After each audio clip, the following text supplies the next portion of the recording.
Y en ese himno pues se muestra lo que es el Evangelio, mis amados, y ahora en Cristo no vamos a recibir castigo en una cruz, sino que ahora Él nos dará la corona de vida. Amén. Amén, gloria a Dios. Él pagó la deuda que teníamos para con Dios, el Padre, y ahora en Cristo pues tenemos muchos beneficios, mis amados. Hemos sido adoptados, redimidos, perdonados, salvados y herederos de ¿qué? De la vida eterna. Amén. Y guardados por el poder de Dios. Así que ahora sí vamos a entrar a lo que es la palabra del Señor, la predicación. Vayamos al libro de Hechos. Y el domingo pasado ya comenzamos con el capítulo 2. Y hoy estaremos predicando Hechos 2, versículos 12 al 35. No se escandalicen porque no tomaré más de lo normal. Sé que son muchos versículos, pero casi la mayoría no se van a tratar. Quizás la mitad y la mitad no. Y el tema de hoy es, ¿qué quiere decir esto? Es una pregunta. La pregunta que se hicieron los que escucharon a los apóstoles pues hablar en diferentes idiomas o en sus idiomas. Y ellos preguntan esa pregunta, ¿qué quiere decir esto? Y hoy estaremos pues tratando con lo que Pedro quiere decir. Y les da un resumen o les explica a los oyentes, a esos judíos, lo que están hablando. Hechos 2, comenzando ahí con el versículo 12.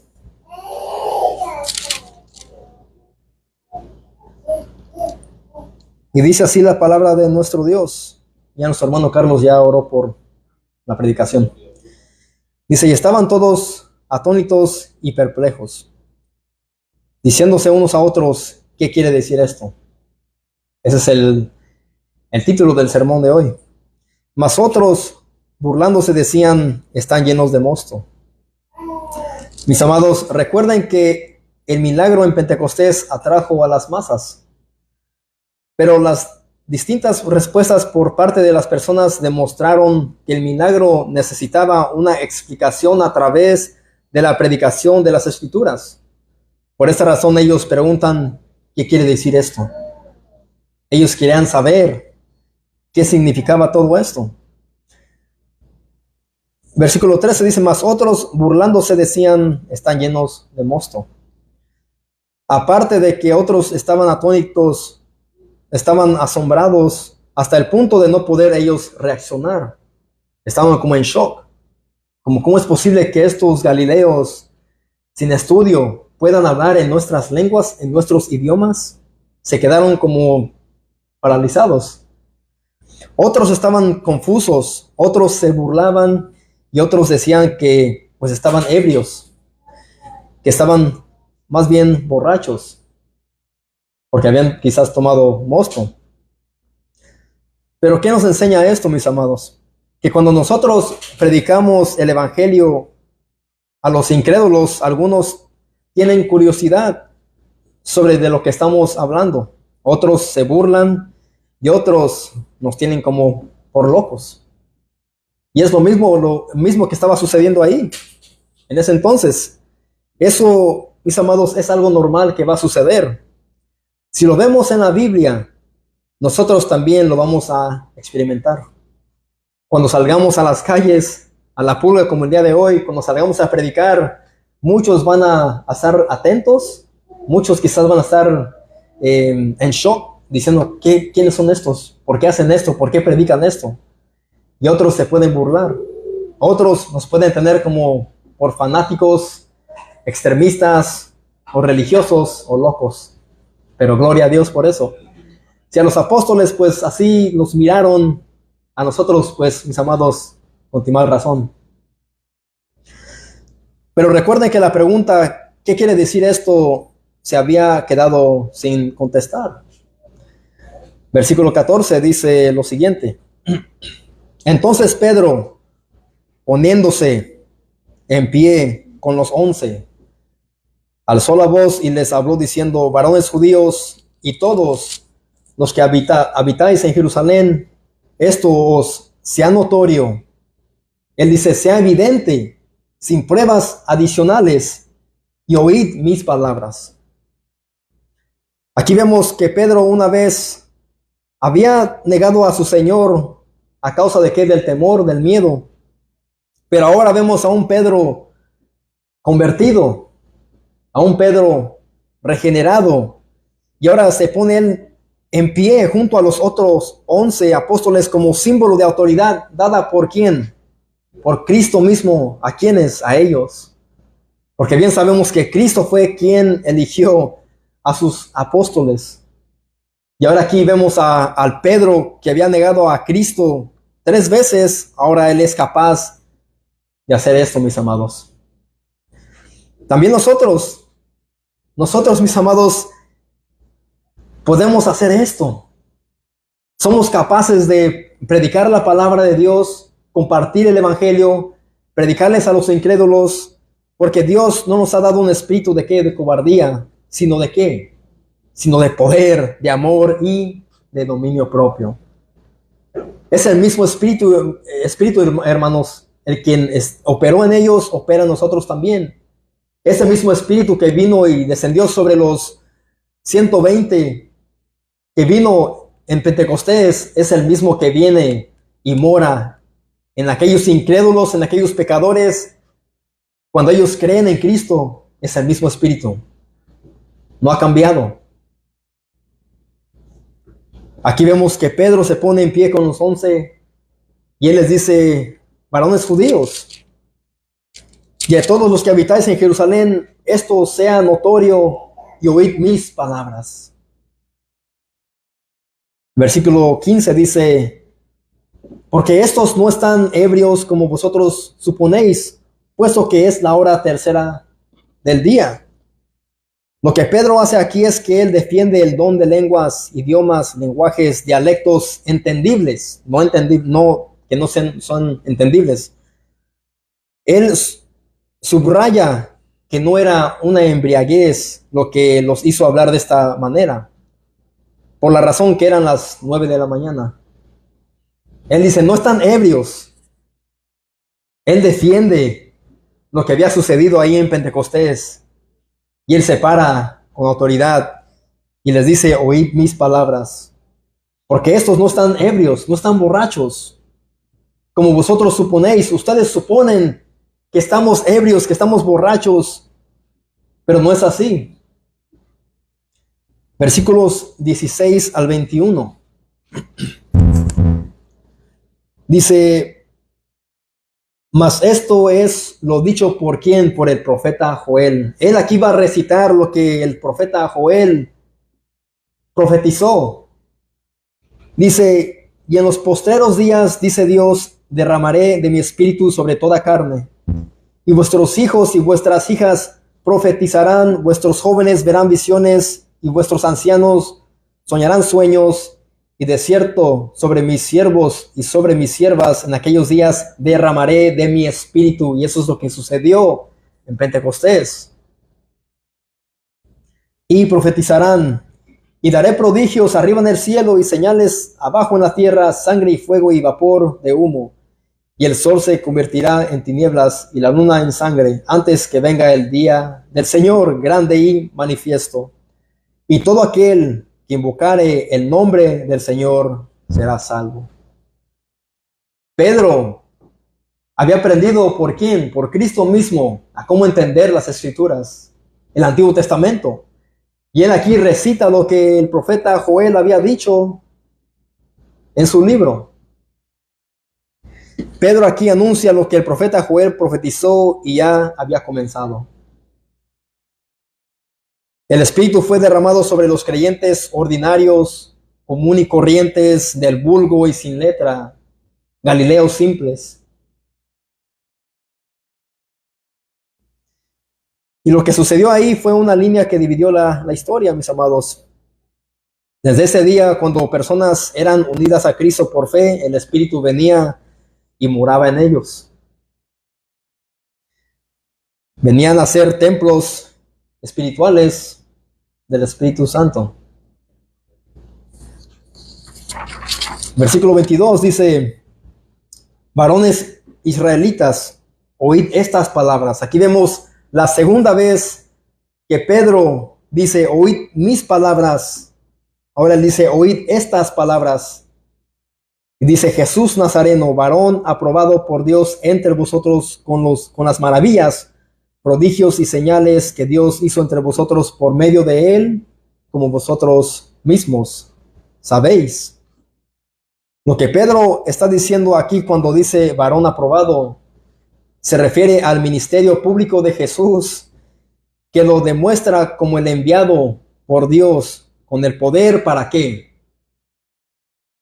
Con el poder para salvar a pecadores, y estas fueron las señales que él hizo.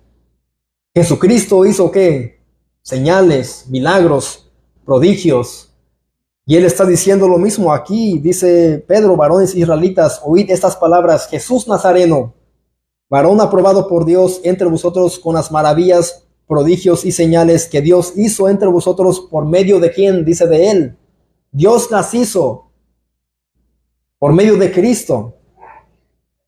Ahora vayamos a Lucas capítulo 7.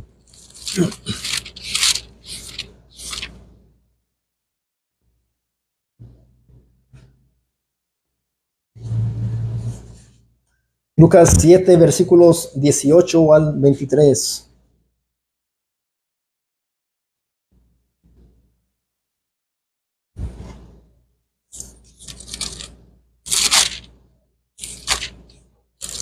Lucas 7, 18 al 23. ¿Estamos ahí? Dice, los discípulos de Juan le dijeron las nuevas de todas estas cosas, y llamó Juan a 2 de sus discípulos. Dice, y los envió a Jesús para preguntarle, ¿eres tú el que había de venir o esperamos a otro? Cuando pues los hombres vinieron a él, dijeron, Juan el Bautista nos ha enviado a ti. Juan el Bautista envió a 2 de sus mensajeros, de sus discípulos, ¿a quién? A Jesús. ¿Para qué? Para preguntarte, ¿eres tú el que había de venir o esperamos a otro? ¿Eres tú el Mesías anunciado? Jesús, ¿eres tú el Mesías profetizado? ¿Eres tú el Mesías de quienes hablan los salmos, la ley de Moisés, los profetas? ¿Eres tú? En esa misma hora sanó a muchos de enfermedades y plagas y de espíritus malos, y a muchos ciegos les dio la vista. Él no respondió si sí o no, sino que en ese momento Jesús sanó a muchos de enfermedades y de plagas y de espíritus malos, y a muchos ciegos les dio vista. Y respondiendo Jesús les dijo, id, haced saber a Juan lo que habéis visto y oído. Los ciegos ven, los cojos andan, los leprosos son limpiados, los sordos oyen, los muertos son resucitados, y a los pobres es anunciado el evangelio. Y bienaventurado es aquel que no haya tropiezo en mí. Cristo les dice a los mensajeros de Juan el Bautista, vayan y háganle saber a Juan que el Cristo anunciado por los profetas, y él ha llegado y ha hecho estas señales del profeta Isaías. Lo que el profeta Isaías dijo que iba a ser Jesús, se cumplieron. Vayan y díganle a Juan lo que miraron, lo que escucharon. Vayamos a Isaías 35.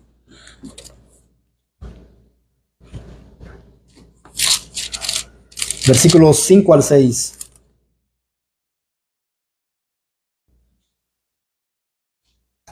Isaías 35, versículos 5 al 6.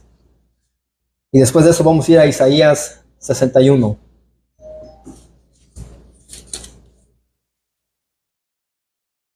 Isaías 35, versículos 5 al 6 dice lo siguiente. Dice, entonces los ojos de los ciegos serán abiertos y los oídos de los sordos se abrirán.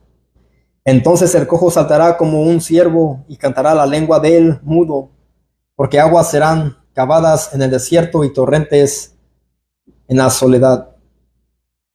Ahí vemos que el profeta Isaías profetizó de lo que Cristo iba a hacer al momento de él manifestarse, venir y hacer muchos milagros.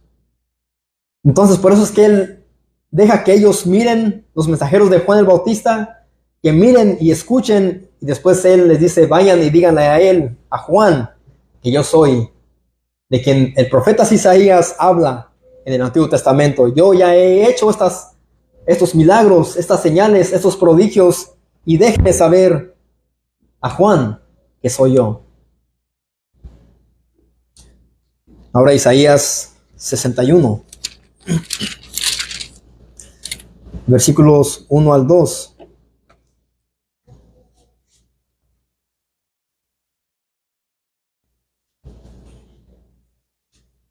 Isaías 61, versículos 1 al 2. Dice, el Espíritu de Jehová, el Señor, está sobre mí, porque me ungió Jehová. Me ha enviado a predicar buenas nuevas a los abatidos y a vendar a los quebrantados de corazón y publicar libertad a los cautivos y a los presos, apertura de la cárcel. Y a proclamar el año de la buena voluntad de Jehová y el día de venganza del Señor, del Dios nuestro, a consolar a todos los enlutados. Ahí está hablando, mis amados, que Cristo vino a ¿qué? Primeramente fue ungido, fue bautizado, después fue enviado después por el Espíritu Santo al desierto para ser tentado por Satanás, para mostrarle a Satanás y a nosotros que en su humanidad él pudo vencer toda tentación, mas nunca pecó. Cristo vino a predicar las buenas nuevas a los abatidos. ¿Quiénes de aquí estábamos abatidos? Sin esperanza. ¿Quiénes de aquí estábamos, mis amados, perdidos, muertos en delitos y pecados, sin Cristo, sin Dios? A vendar a los quebrantados de corazón. ¿Quiénes de aquí estaban, mis amados, quebrantados en sus corazones? Quizás en la depresión, quizás en la soledad, aún estando casados. Quizás algunas hermanas aquí estaban deprimidas, sin esperanza, aún estando casadas, con hijos, con trabajo, todo lo que pudieran tener, pero sin Dios. Cristo vino aquí a vendar a los quebrantados de corazón y a publicar libertad a los cautivos. ¿Quiénes de aquí eran cautivos? ¿Éramos cautivos de qué? Del pecado. Éramos esclavos del pecado. Pero Cristo vino aquí a libertarnos de la esclavitud, de ese pecado. Y a los presos, apertura de la cárcel. Estábamos presos. Estábamos quizás llenos de odio, de rencor. Estábamos presos. No éramos libres.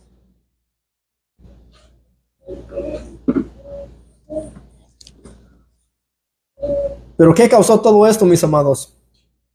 Al Cristo hacer todas estas cosas, la fe era puesta en acción. Cuando Cristo vino y hizo todas estas señales y prodigios y milagros, la fe fue puesta en acción. La autoridad de Jesús y los apóstoles era evidente a través de los milagros para que otros pudieran creer en Cristo. Por esa razón es que Dios permitió que Cristo hiciera todas estas cosas y los apóstoles para que la autoridad dada a ellos fuera evidente. Y muchos creían al momento de ser sanados, creían en Cristo. Pero hoy en día, mis amados, la fe viene por el oír. ¿Y el oír qué? La palabra de Dios. Yo creo que Dios sigue sanando, pero no debe de ser el motor que nos empuje a que otros crean por practicar o tratar de hacer muchas señales y milagros y sanar a personas. Lo que es más importante que eso, mis amados, para nosotros es que la proclamación de ¿qué? Del Evangelio de Jesucristo. La fe viene por el oír, y el oír la palabra de Dios. Y muchos cristianos hoy en día se enfocan mucho en muchas sanidades, muchos milagros, en romper cadenas. Quizás Dios sana a algunas personas, pero mis amados, reciben su sanidad y después se van como aquellos 9 leprosos. 10 fueron sanados, mas solamente uno regresó con agradecido, con gratitud. Porque muchos solamente buscan los beneficios, lo que pueden recibir de Dios. Y ellos no desean ser esclavos de Cristo. No desean morir al yo. No desean cargar su propia cruz, mis amados. Ahora nosotros debemos de predicar a Cristo y a Cristo crucificado solamente. Lo que Pedro hace aquí es que él conecta lo que pasó en Pentecostés con lo que sucedió 50 días antes. Él está diciendo que nada de esto fue un accidente, sino que todo encaja perfectamente para cumplir el plan de Dios decretado antes de la fundación del mundo, para así adquirir a un pueblo para él mismo, un pueblo de todas las naciones del mundo. Para eso lo hizo Dios. Para que Él reciba la gloria. Para que Él sea alabado. Y el hombre, el ser humano, el pecador, sea humillado. Esto no es para que el hombre se exalte o se crea más que Dios. Todo es, mis amados, para que Dios, Cristo, se lleven la gloria.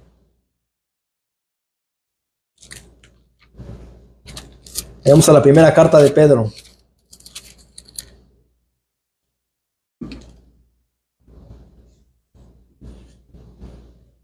Primera carta de Pedro, capítulo 2, versículo 9.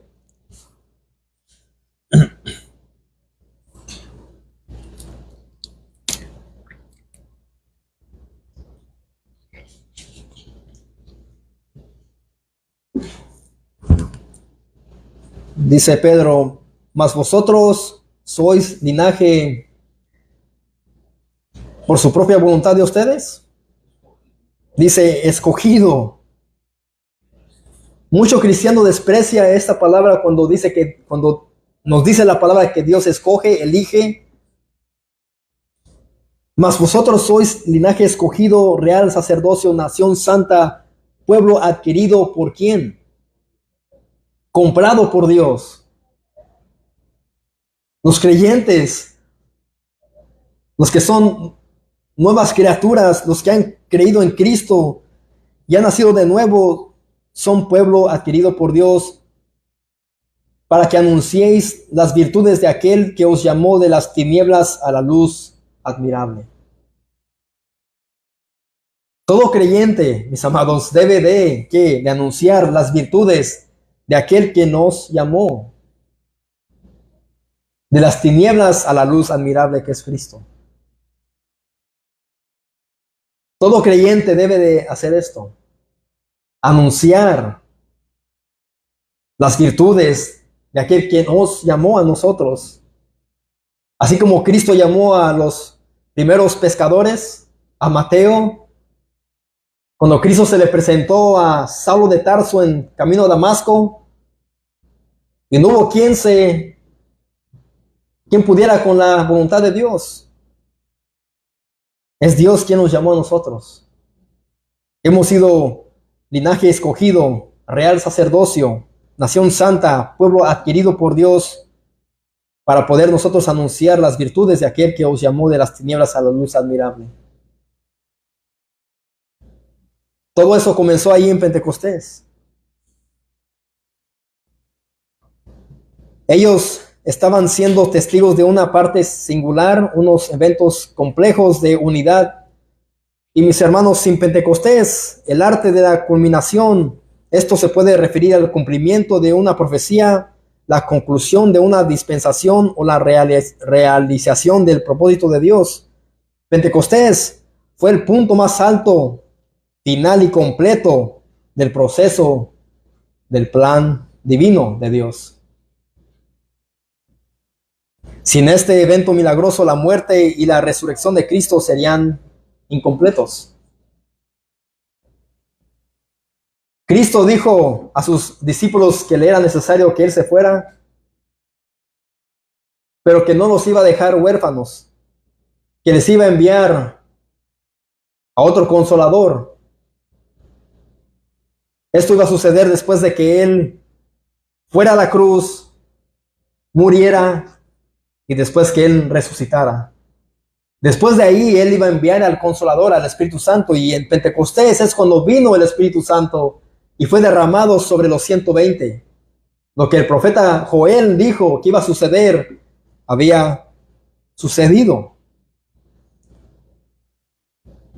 Por esa razón es que cuando nosotros evangelizamos, presentamos al Cristo crucificado y resucitado. No presentamos a un Cristo solamente de amor, recíbelo, Él te ama. No, presentamos la ley de Dios, presentamos la culpabilidad del hombre y el hombre que merece infierno. Pero que a través de Cristo, si cree en Cristo, puede tener ¿qué? Vida eterna, perdón de pecados.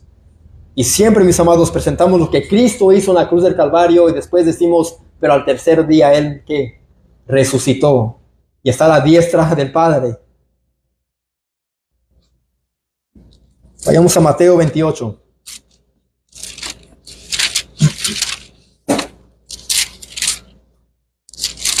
Fíjense quién fue quien anunció o predicó así o definió a Cristo como el Cristo crucificado y resucitado. Mateo 28, versículos 5 al 6.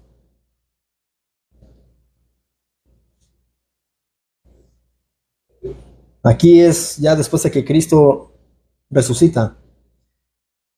Dice más, el ángel respondiendo dijo a las mujeres, no temáis vosotras, porque yo sé que buscáis a Jesús, el que fue crucificado.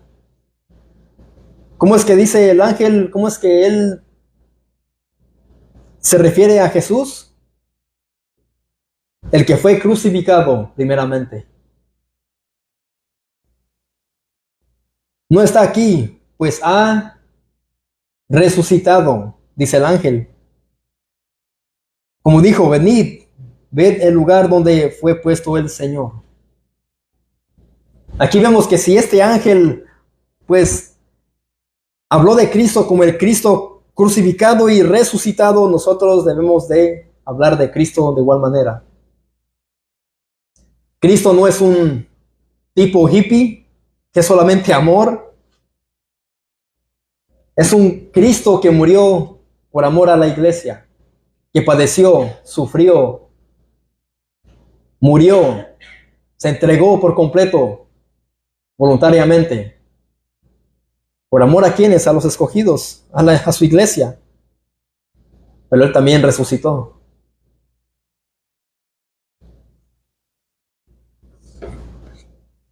Regresemos ahí a Hechos. Versículos 22. Eso se refiere ahí Pedro, donde dice Hechos 2, 22. Varones israelitas, oíd estas palabras, Jesús Nazareno, varón aprobado por Dios entre vosotros con las maravillas, prodigios y señales que Dios hizo entre vosotros por medio de él, como vosotros mismos sabéis. Versículo 23, a este, entregado por el determinado consejo y anticipado conocimiento de Dios, prendisteis y matasteis por manos de inicuos, crucificándole. Ahora Pedro les dice que la muerte de Jesús fue un cumplimiento del plan eterno de Dios. ¿Para qué? Para la redención de todo aquel que cree en Cristo. Y mientras las personas pecaminosas estaban persiguiendo y crucificando a Jesús, la mano de Dios estaba orquestando todos los acontecimientos. Desde el momento que el Redentor fue anunciado en Génesis 3, 21, después Él fue anunciado en la ley de Moisés, Después Él fue anunciado en los profetas y en los salmos, y al final, de la cuna a la tumba, todos estos acontecimientos fueron planificados por Dios mismo con el propósito de salvar a pecadores por medio de la fe en ese Redentor.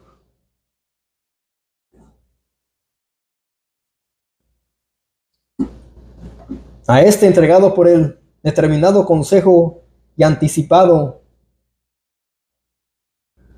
conocimiento de Dios, prendisteis y matasteis por manos de inicuos, crucificándole. Esto ya estaba planificado por Dios. Quizás personas dirán, ¿qué Dios tan malo? ¿Cómo es que Dios pudo entregar a su Hijo, a su unigénito, al perfecto, al santo, para morir por pecadores?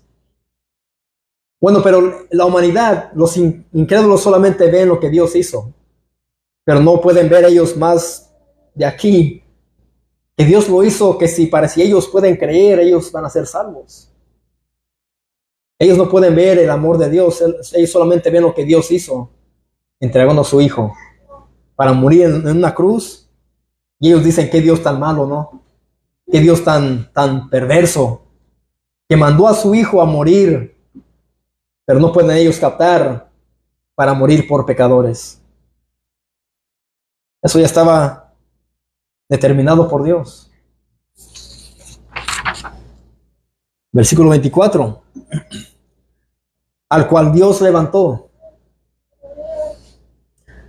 sueltos los dolores de la muerte, por cuanto era imposible que fuese retenido por ella. Pedro ahora aclara que Jesús había muerto, pero resucitado ¿por quién? Por el Padre. Si Dios ya había orquestado el nacimiento de Jesús, cuando primeramente el anuncio de Jesús desde Génesis 3:21, Él ya había dicho que iba a haber un cordero,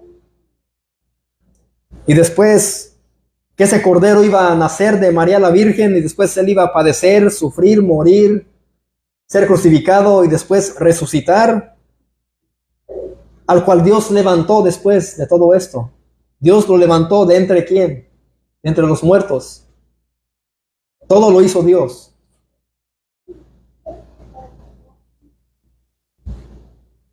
Hermanos, la muerte devora y el cementerio nunca está satisfecho, pero la resurrección de Jesús rompió el poder de la muerte, por lo que no tiene ningún derecho sobre él ni sobre los creyentes. La muerte física, no me refiero a eso, sino la muerte espiritual. La muerte no reina más sobre Cristo ni los creyentes. Vayamos a Romanos 6.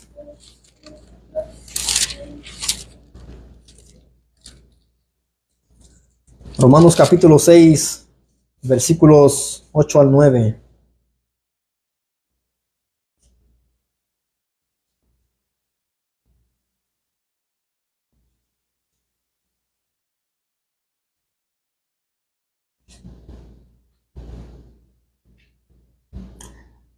Desde el versículo 1, ahí de Romanos 6. Dice, ¿qué pues diremos? ¿Perseveremos en el pecado para que la gracia abunde? Dice Pablo, en ninguna manera. Porque los que hemos muerto al pecado, ¿cómo viviremos aún en él? ¿O no sabéis que todos los que hemos sido bautizados en Cristo Jesús hemos sido bautizados en su muerte? Porque somos sepultados juntamente con él para muerte por el bautismo, a fin de que como Cristo resucitó de los muertos por la gloria del Padre, por la gloria del Padre es que Cristo resucitó de los muertos, mis amados. Así también nosotros andemos ¿en qué? En vida nueva. Los que han creído en Cristo, ahora tenemos nosotros el deber de andar en vida nueva. Eso es cuando somos convertidos a Cristo y somos renacidos por el poder de Dios y el Evangelio. Nosotros tenemos y podemos vivir en una vida nueva, siendo nuevas criaturas en Cristo. Porque si Porque si fuimos plantados juntamente con Él en la semejanza de su muerte, así también lo seremos en la de su resurrección.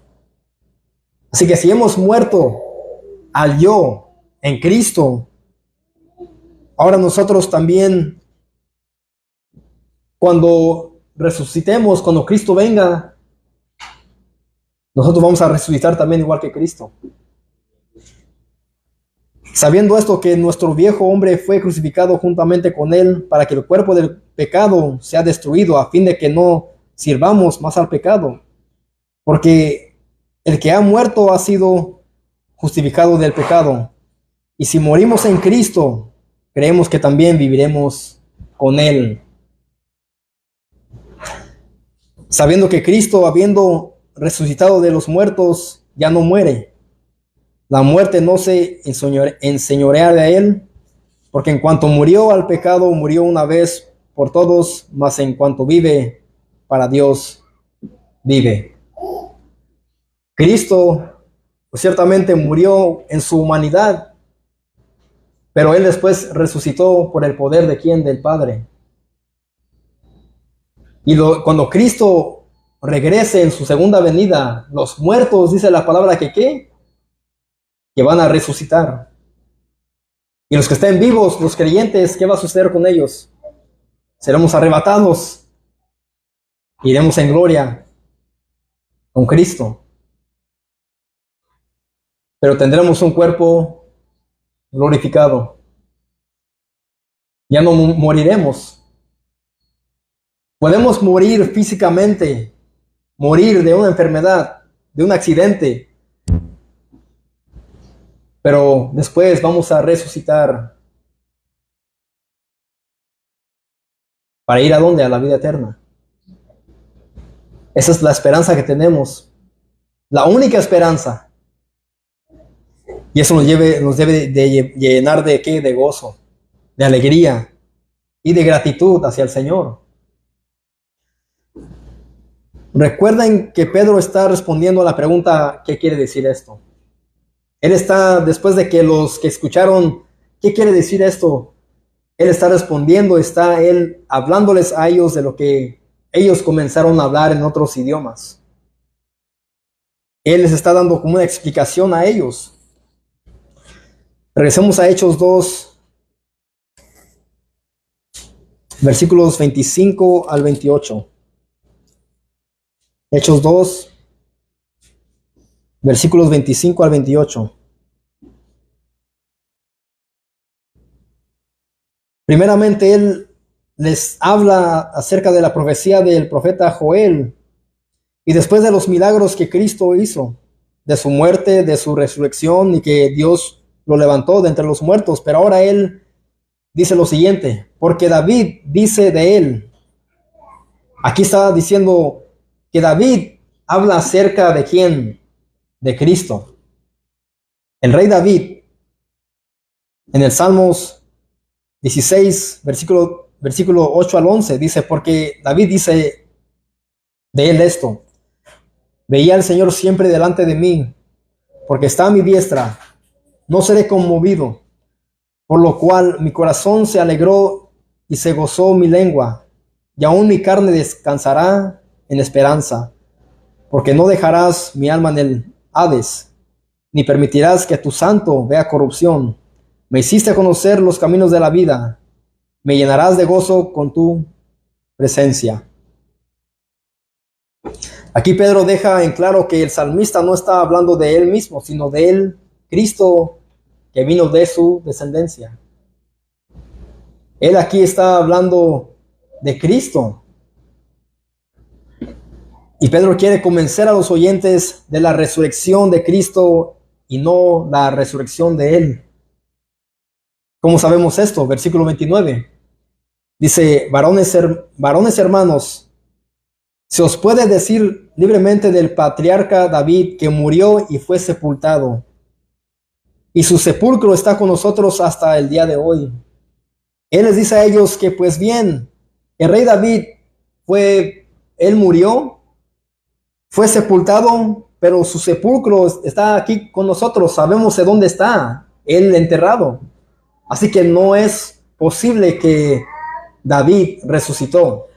Y no es posible, salud, no es posible que el rey David esté hablando de él mismo, que él había resucitado, sino que está hablando de ¿quién? De Cristo.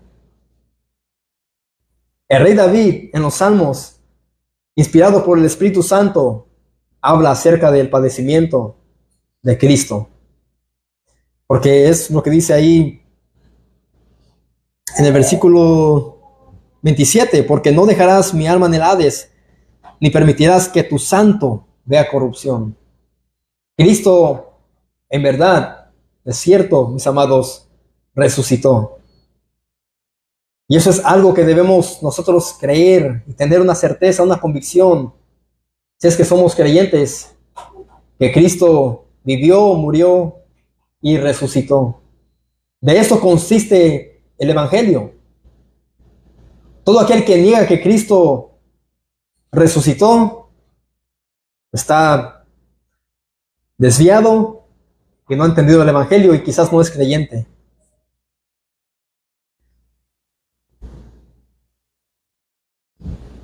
Versículo 30 y 31. Pero siendo profeta y sabiendo que con juramento Dios le había jurado de su descendencia en cuanto a la carne, levantaría al Cristo para que se sentase en su trono. Viéndolo antes, habló de la resurrección de Cristo, que su alma no fue dejada en el Hades, ni su carne vio corrupción. El salmista, sin duda, habla de Cristo. Y él vino de la descendencia ¿de quién?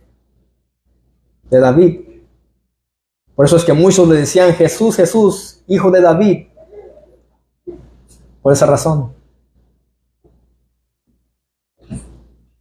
Mis hermanos, David bien sabía que el pacto de Dios le daría un descendiente que reinaría sobre su reino para siempre, y por el Espíritu Santo y su inspiración, él pudo predecir la resurrección de Cristo. El reino de Cristo es universal, es eterno y es indestructible.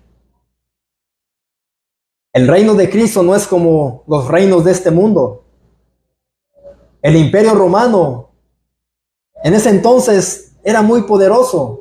Los asirios, Babilonia, incluso esta nación, Estados Unidos de América, fue fundada ¿en qué? En fundamentos bíblicos, pero poco a poco se ha ido alejando de los principios bíblicos y ahora están permitiendo pues cosas que van en contra de la voluntad de Dios y vemos corrupción. El reino de Dios, el reino de Cristo no es como los reinos de este mundo. No es como que va a estar por un tiempo, por un momento, después va a desvanecer, se va a desaparecer. Es eterno, es universal, es indestructible. Eso lo dice en Daniel 7. Daniel 7, versículos 13 al 14.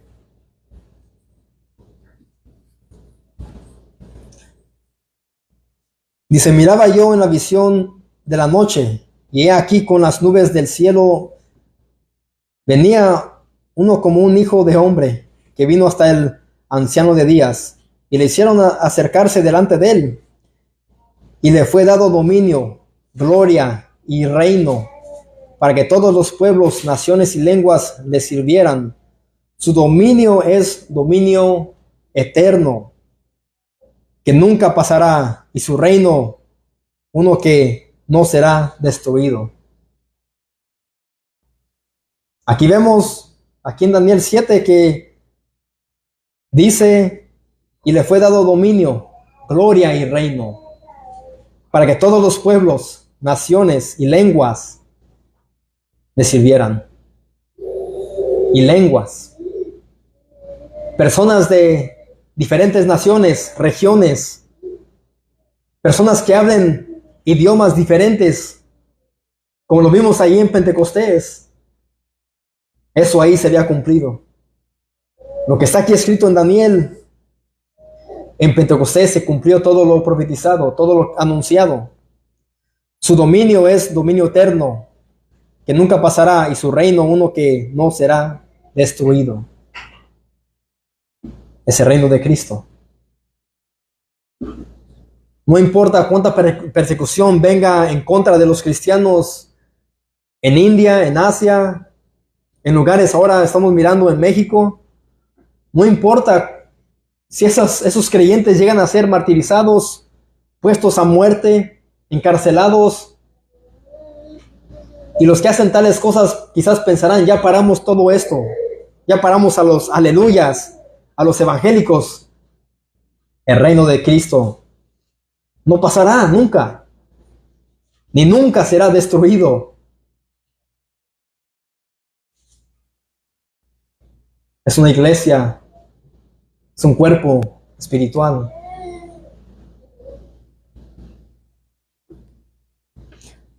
Regresemos ahí a Hechos, capítulo 2, versículos 32 al 33.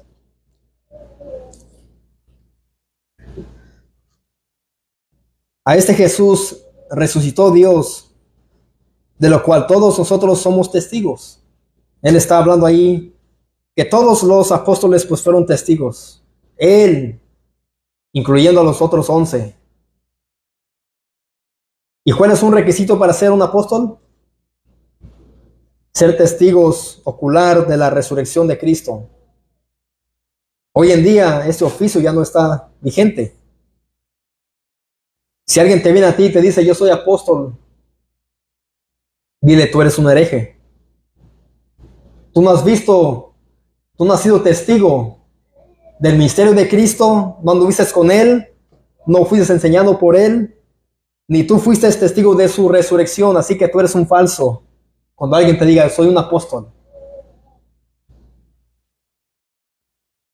A este Jesús resucitó Dios, de cuales nosotros somos testigos. Así que, exaltado por la diestra de Dios y habiendo recibido del Padre la promesa del Espíritu Santo, ha derramado esto que vosotros veis y oís. El derramamiento del Espíritu Santo era una demostración pública del poder majestuoso de Cristo. Mientras Él estaba a la diestra de Dios, era exaltado a la misma vez. Eso demostraba, mis amados, que Cristo era majestuoso, que su poder es majestuoso. Versículos 34 y 35.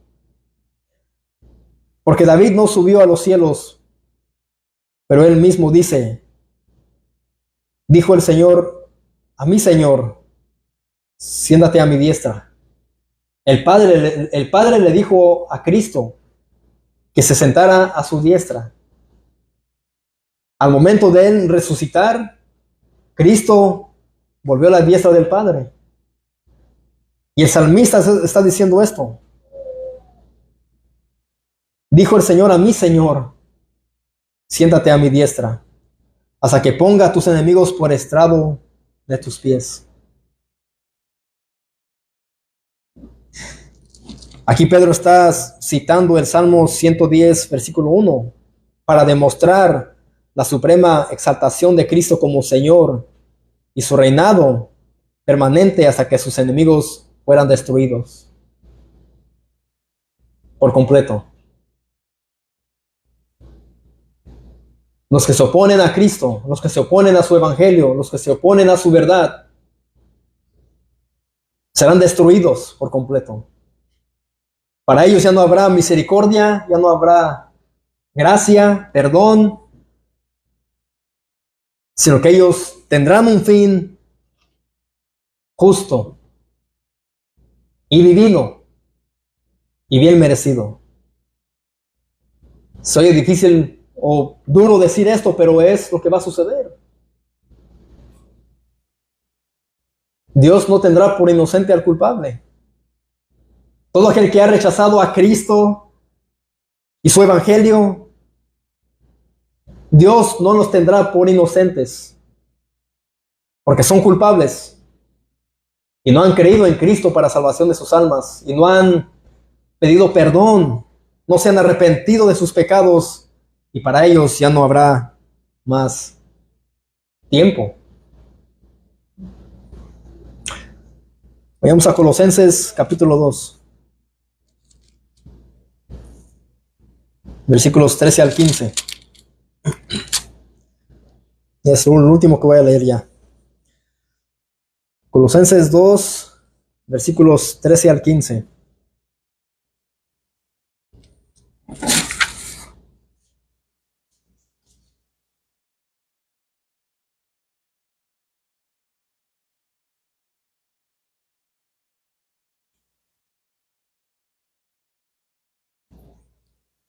Dice, y a vosotros, estando muertos en pecados, en la incircuncisión de vuestra carne os dio vida juntamente con él, perdonándonos todos los pecados.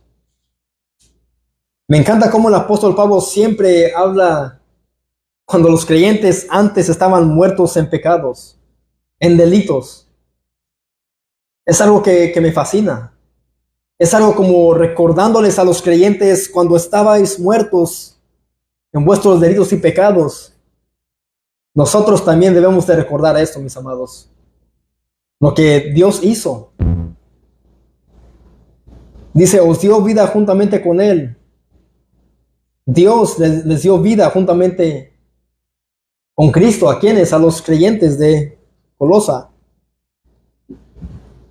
Dice el versículo 14, anulando el acta de decretos que había contra nosotros, que nos era contraria, quitándola del medio y clavándola en la cruz, y despojando a los principados y a las potestades, los exhibió públicamente, triunfando sobre ellos. ¿En dónde?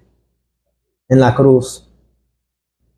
Aquí vemos que Cristo hizo esto, despojó a los principados y a las potestades. Y él, al momento de morir en la cruz, los exhibió públicamente, y él al momento de morir triunfó sobre ellos. Él fue triunfante. Muchos dirán, ese Jesús fracasó. Como lo dijo el Papa Francisco, él dijo que lo que Cristo hizo en la cruz fue un fracaso. Mentira. Las Escrituras dicen triunfando sobre ellos en la cruz. Porque muchos dirán, Cristo, pues ahí fue su fin, pero Cristo resucitó. Y él despojó a los principados y a las potestades y los exhibió públicamente, triunfando sobre ellos en la cruz. Mis amados hermanos, la muerte de Cristo conquistó los poderes del mal y fue una demostración pública de la derrota de Satanás, el pecado y los poderes del mal, exponiéndolos delante de todos, como el triunfante en la cruz por la iglesia.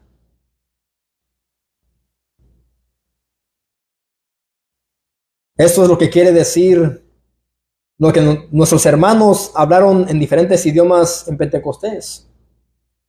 Y Pedro aquí les da un resumen de ello.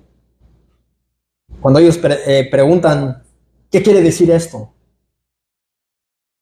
Pedro tiene que volver hasta el Antiguo Testamento para decirles a ellos lo que están anunciando, hablando de lo que profetizó el profeta Joel y David. ¿Hablando de quién? Del Espíritu Santo, de Cristo. De que Dios iba a derramar sobre ellos en Pentecostés al Espíritu Santo.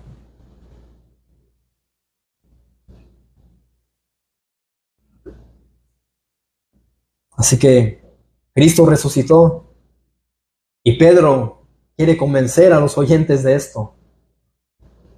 Quiere convencerlos a ellos que Cristo era el Mesías, el que fue anunciado.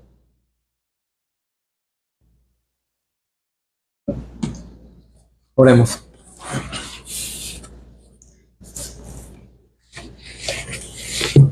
Señor, te damos las gracias, Padre, primeramente por Cristo, Señor. Gracias, Señor,